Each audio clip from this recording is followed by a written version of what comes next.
Les sous-titres de Nuit Blanche, c'est Aventure d'un soir. Aventure pour nous, pour les artistes. Tous les artistes, du moment qu'ils décident d'intervenir pendant 12 heures dans la ville et à Paris, ce n'est pas une autre ville, c'est à Paris, donc les projets sont conçus vraiment pour Paris, ils doivent sortir leur âme fluxus, leur âme situationniste, leur âme de descendre dans la rue. On a décidé de travailler d'une manière assez particulière, puisqu'il ne s'agissait pas de réfléchir à des œuvres déjà existantes pour les intégrer dans des lieux qu'on aurait choisis nous, mais de faire rencontrer des lieux aux artistes. On a essayé pour chaque artiste de proposer plusieurs lieux très différents à visiter.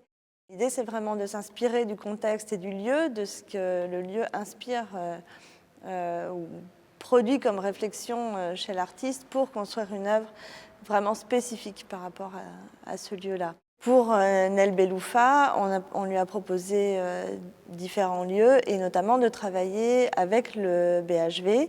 Donc le BHV, c'est un monde en soi qui, pour un artiste, et c'est la manière dont Nel veut l'approcher, peut constituer un espèce d'atelier géant dans lequel il pourrait s'enfermer. Alors on peut penser à la nuit au musée ou ce genre de référence plus populaire, mais s'enfermer dans ce lieu-là pour utiliser à la fois l'espace, les outils, les matériaux qui sont présents dans un seul et même bâtiment.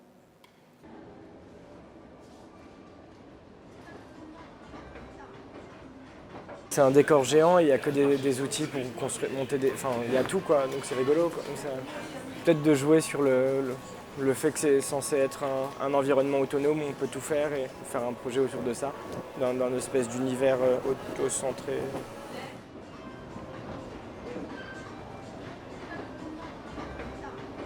On avait donc la demande de travailler sur 4 types de parcours. C'était Belleville, Ménilmontant, République, Marais et Berge. Et on commence vraiment une action. C'est-à-dire avant de la réflexion, il y a vraiment une action. On est tous dans la rue à visiter des lieux que déjà on connaît et on a regardé des lieux qu'on peut ouvrir à travers les réseaux aussi de Nuit Blanche, qui est très fort. Donc tous les réseaux que Nuit Blanche a construits depuis des années. L'accueil est toujours très positif. Après, il y a des raisons logistiques, techniques, budgétaires qui détermineront le choix d'un lieu ou pas. Mais déjà, on fait une sorte d'inventaire. Ça, c'est très passionnant. On a déjà plus ou moins, on commence à réfléchir en même temps à des artistes.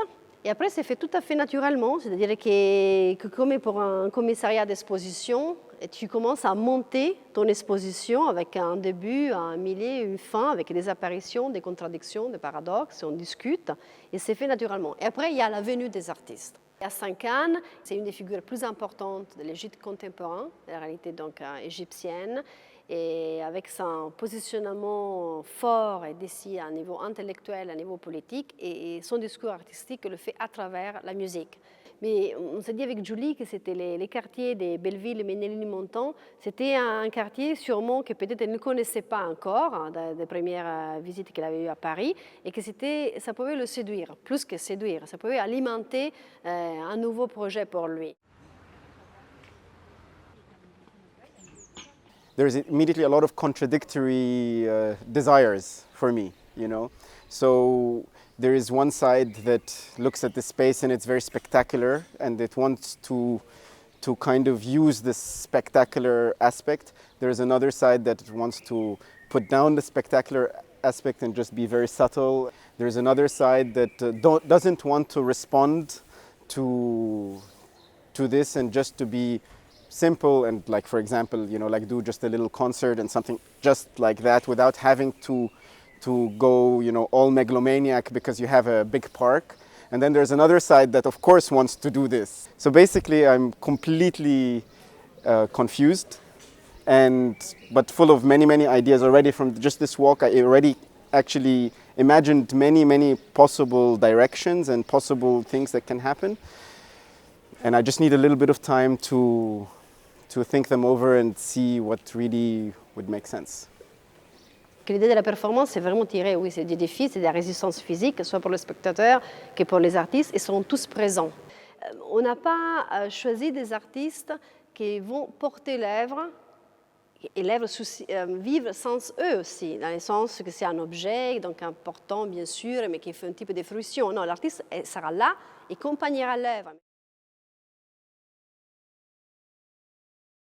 C'est vraiment un autre format que l'exposition et c'est très bien aussi de pouvoir montrer un travail dans ces conditions-là. Je suis assez curieuse de voir aussi les réactions.